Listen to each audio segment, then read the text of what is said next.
Inicialmente, gostaria de agradecer ao professor Alfredo Barros e demais organizadores pelo amável convite. Que vai estar comigo aqui o Dr. Vilmar, né, no lugar do Dr. Ivo Carelli, e vamos começar já a sessão da tarde, que trata-se de tópicos atuais da cirurgia oncoplástica. I'd like to invite Andrea Pusic, the Breast Q Reconstructive breast surgery from the patient's perspective. 50 minutes, please, okay? Thank you, and good afternoon. Traditionally, when we've looked at outcomes in surgery, we've applied primarily on the clinician's perspective, which is to say we've looked at our complications, our mortality data. These are clearly important outcomes, but increasingly we're becoming aware of the importance of our patient's perspective. When we're only tracking complications, we're looking at the rare outcomes. In looking at our patient's perspective, we're starting to understand the outcomes that everyone experiences.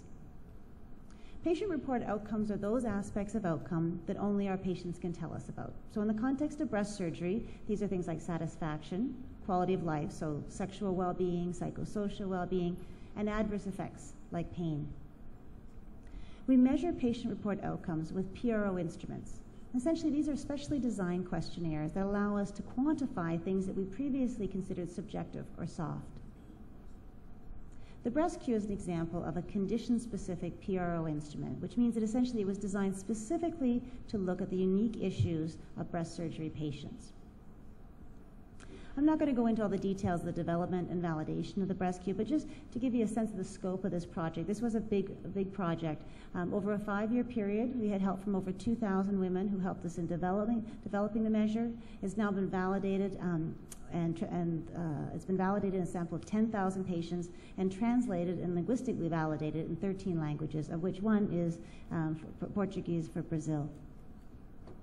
I will tell you a little bit about how the Breast Q works, though. So this is essentially, the Breast Q has a procedure-specific modular structure, which means that we have different modules for all these different patient groups. So these different patient groups see different questions with some overlap that allows us to compare between populations.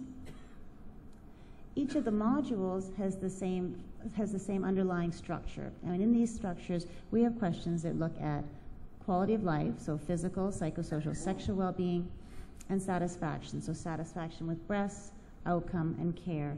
Just to give you an example, I'll just show you our satisfaction with breast scale. And so these are the actual questions that a patient would see. So if a woman sat down with a piece of paper and a pencil, these are the questions that she would read. And so they range on a continuum from how you look in the mirror clothed, to in the middle here, the softness of the reconstructed breast, to how you look in the mirror unclothed. And so you can imagine that I could do a reconstruction that was not very good, or a woman could have really no reconstruction and wear a prosthesis, but she could still be relatively satisfied with how she looks in the mirror with her, or she looks with her clothes on. But it's really only my best reconstructions that will tell me that they're very satisfied with how they look in the mirror naked. And so the answers to these questions are summed together, and there's an underlying mathematical or psychometric model.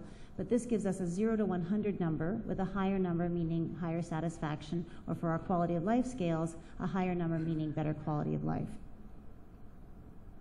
So I'd like to, now that you understand that structure, I'd like to show you some examples of how the Breast Q is helping us. And so 3 very interrelated areas: clinical care, comparative effectiveness, and quality. One of the things about the Breast Q and other new outcome measures, it was designed not just for research, but also for clinical care, which means it has a precision that allows us to use it as we would other tests when we're working with individual patients. I'll show you the memorial program, and I'll show you specifically how we've done this in plastic surgery, but this is an example, and we're also doing this across all of the oncologic breast surgery service at Sloan Kettering, as are other hospitals in the US. So patients are introduced into the system preoperatively. They're told about the program, and then electronically they're invited to complete the Breast Q scales online before surgery, and then at set intervals over time following surgery. What this does is it generates a report. I know you can't see the details of this. I'm going to give you a zoom in a moment, but just to give you a sense, so these are, with every patient that I see, this is the report that is in the chart when I walk in to see them, looking at satisfaction with breasts, the satisfaction with outcomes, psychosocial and sexual well-being. And here, so this is a zoom of the physical well-being, chest and upper body. So here again, that 0 to 100 metric on the y-axis, higher number meaning better quality of life, better function. Here's where she was preoperatively, and what I see is at 6 weeks after having had flap reconstruction, she's hit a low, and then here she's coming back up again. You can contrast this to another patient of mine, and these are patients of mine. This is similarly a report on a patient that had a mastectomy. She had a tissue expander placed, and at 2 weeks, this is her physical well-being. And so what this offers us is, as a team, is an opportunity to intervene. So surgical interactions can be very quick, and what this does, it doesn't replace asking a patient, but it helps prompt us to understand where we can best address her needs. And so as the extension of this program, we have a user's manual. We have a program where our nurses and other clinicians and all the members of the team can understand what these scores mean, understand what these reports mean, and actually intervene on an individual patient basis.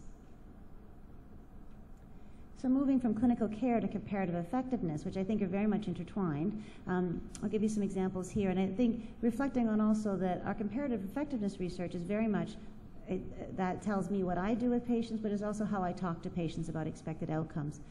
One of the most common questions that I'm asked as a reconstructive surgeon is when a woman is having a mastectomy, an implant reconstruction, what type of implant should she have? And so effectively there are two choices. You can have an implant with saline, or you can have an implant with silicone.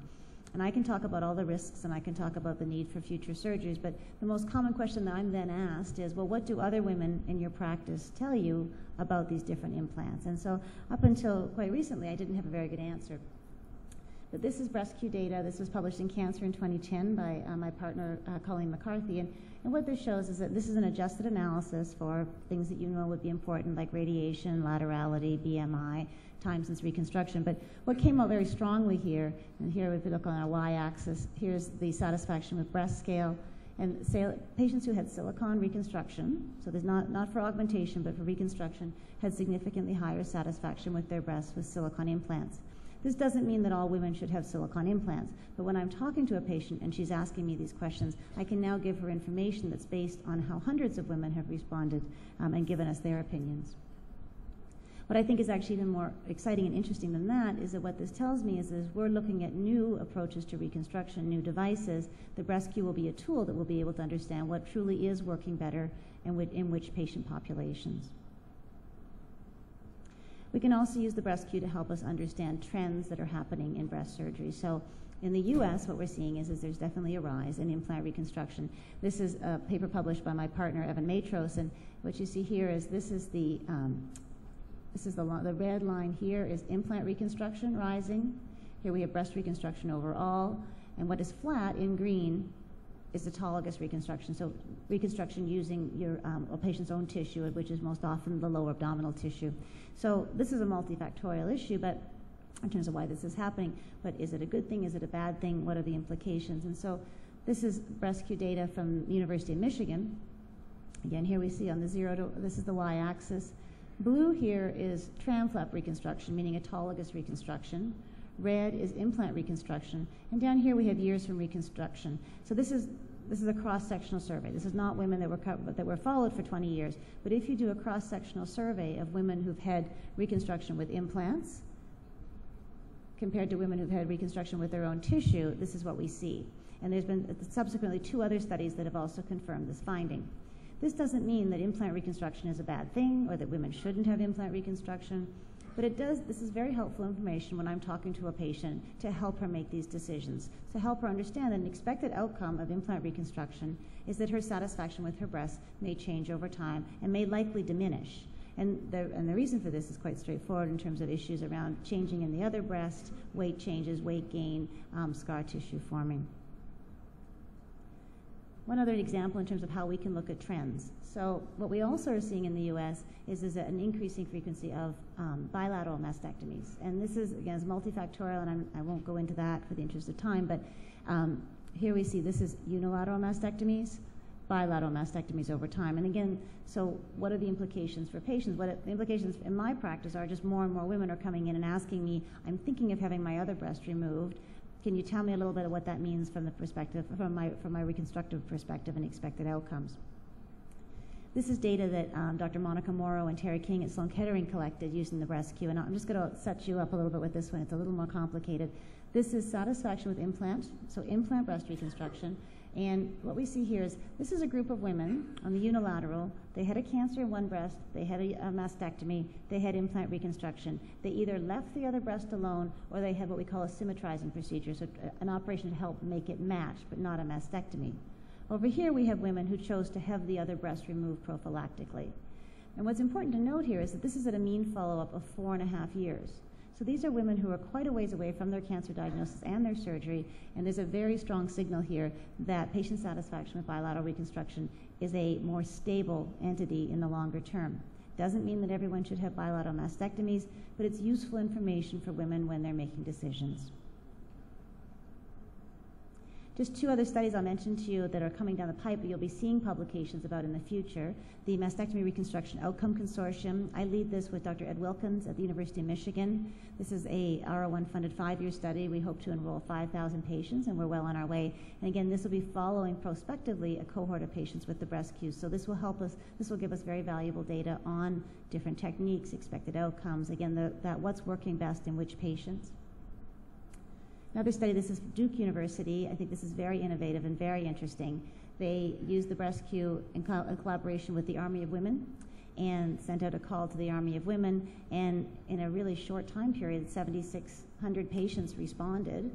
And what's interesting here is that this is patients who had mastectomies, these are patients that had lumpectomies and radiation, these are patients who had reconstruction. So in terms of the comparative effectiveness from the patient's perspective, this is data that you'll be seeing, and the abstracts and papers are just coming out around this study.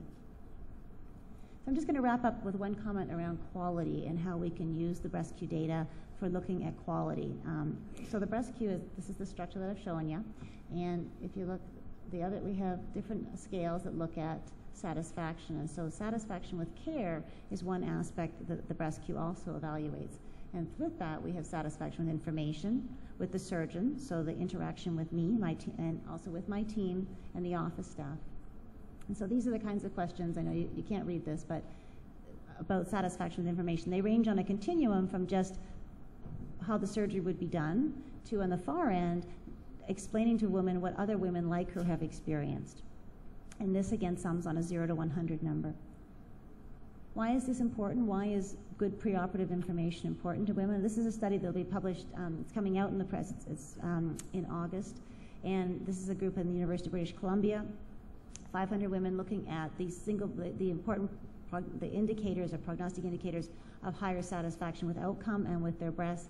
And the factor that came out of being the most important, and I think this is something for people who are junior in their careers particularly. I think people who've been doing this for a while know this intuitively, but the single most important predictor of satisfaction with outcome is satisfaction with preoperative information.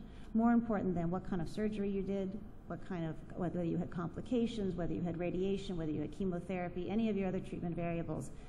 Patient satisfaction with preoperative information strongly predicts long-term outcomes.